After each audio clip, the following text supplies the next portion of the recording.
Hello everyone, a big warm and sincere welcome to you all for today's episode 29. This is definitely a very special one for several reasons. Firstly, this is sadly our last widescreen series Game & Watch to review. Secondly, the unit is made in a rather unique colored housing, which in time will only be revisited by the Panorama series. Thirdly, and this always looks strange to me, it only has 3 buttons. And obviously there's a lot more for us to explore here. However, I'd like to formally introduce you to the last widescreen Nintendo made. Please enjoy today's focus and star, Snoopy Tennis. But before we begin, let's answer the last episode's brain teaser, that we on our channel like to call, What in the World? Were you familiar with this Nintendo oddity? Did you guess this one? Well, hopefully you got this. Here is the actual area that was teased to you in our last episode. As we flip it the right ways up, you see it was the Game Boy Color. Released in North America in November of 1998, it went on to be an iconic success for Nintendo.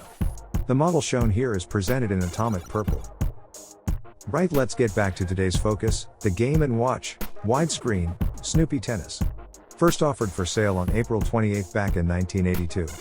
This unit was super popular, most likely due to the Peanut stars and especially Snoopy, selling a massive 1.2 million copies worldwide. As previously mentioned, the housing is a light crayon purple, which is ideal for this Snoopy-themed game. The metal faceplate is mostly back to being the traditional gold, however the bezel is the silver pipe style we have previously seen in both Turtle Bridge and the Fire Attack game. Sadly, these silver-style bezels seem to be made of a soft finish, and apparently scratch very easily. Finding a pristine copy without any type of damage or even fine scratches is nowadays becoming super rare to find. This applies for all 3 versions just mentioned. Also, similar to Popeye, the faceplate has a classic image of Snoopy holding a racket. Another anomaly is to be found on the reverse side of this handheld. Due to the high number of copyright marks and various date stamps, Snoopy Tennis left no space for the normal battery information found on every other Game & Watch made that would appear molded into this space that is shown here. Given the production code SP-30, Snoopy Tennis is the 18th Game & Watch model, and is also the very last widescreen system sold. Like every Game & Watch since the original Silver series, today's game has an alarm option as well as a clock function. The sprites will move without sound during the time function and the screen will display simulated gameplay.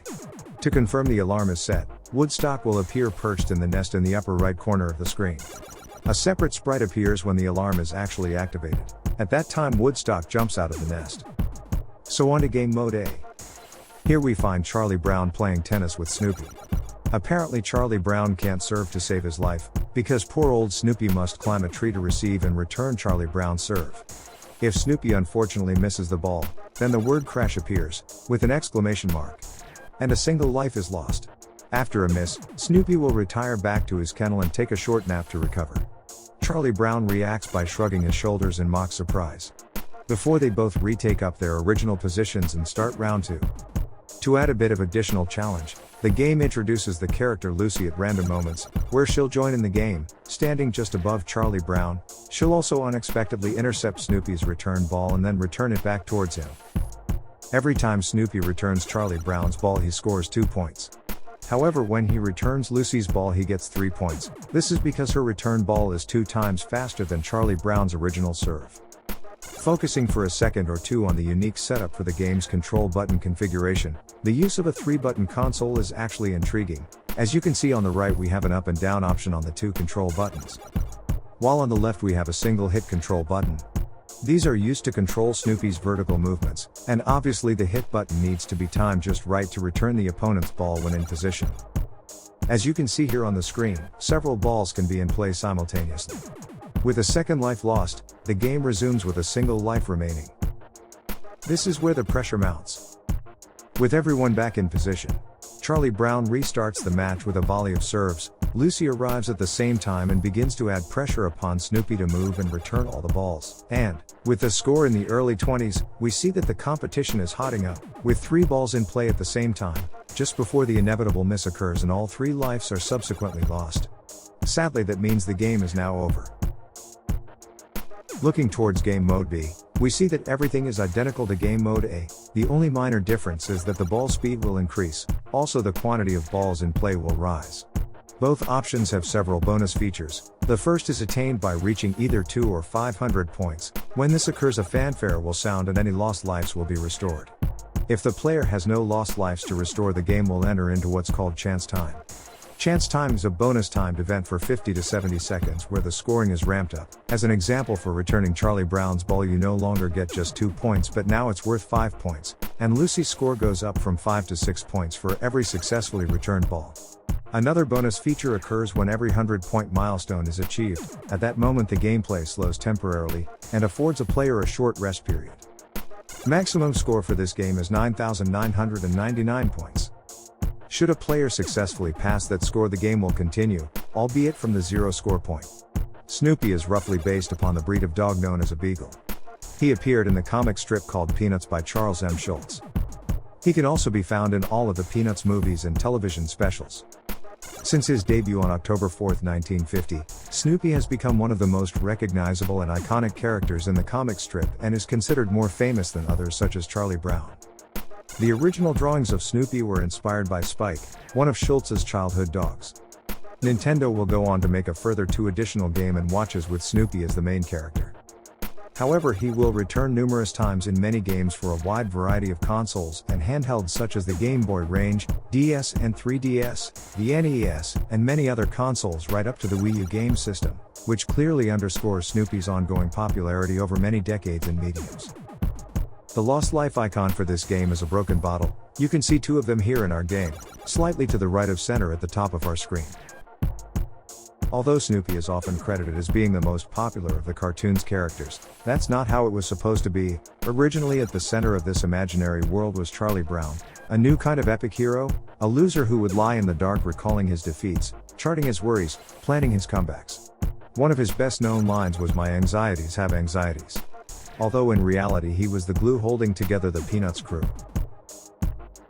Rejoining the tennis match here in Game Mode B. We find the score is 48 points, with 2 lives lost, when sadly Charlie Brown hits a long low shot that easily beats Snoopy, making it 3 lost lives and the game is over.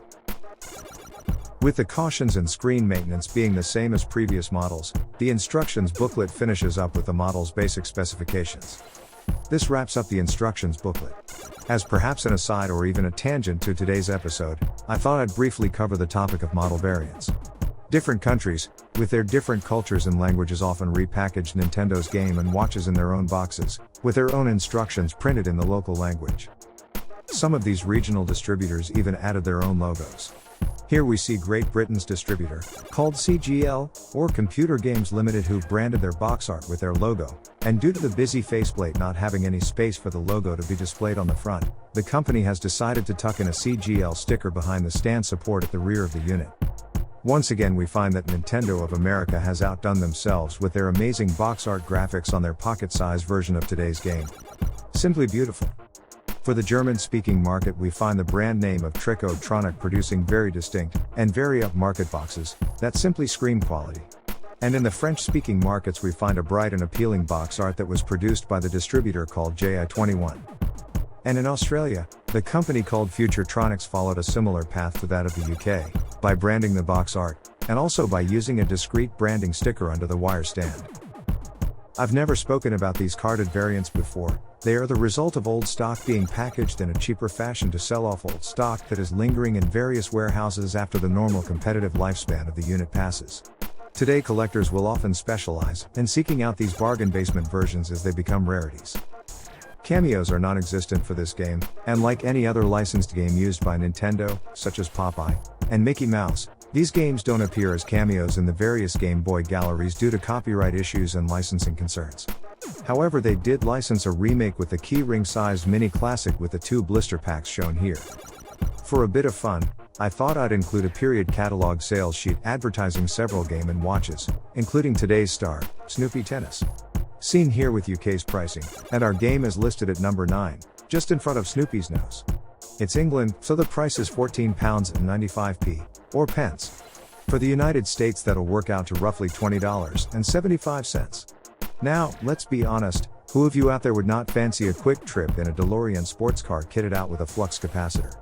Well, that basically wraps up our review of the Game & Watch called Snoopy Tennis. I hope you liked it as much as I did. Sadly, that also wraps up our full review of the widescreen series of Game & Watches. We'll be focusing next on the amazing and innovative multi-screen series with their dual displays. A twinge of sadness at this moment is tempered by the growing excitement of looking at all the iconic games and units still to come. I hope the presentation was enjoyable. Now it's time to look at this episode's little brain teaser we call, What in the World? Can you make it out yet? Please feel free to write your guesses in the comments section below. Or, better still, join me in our next episode to see the big reveal. As always, please like, follow and subscribe to encourage us to keep going. We've planned a long journey that'll need all the help it can get. Thanks for watching.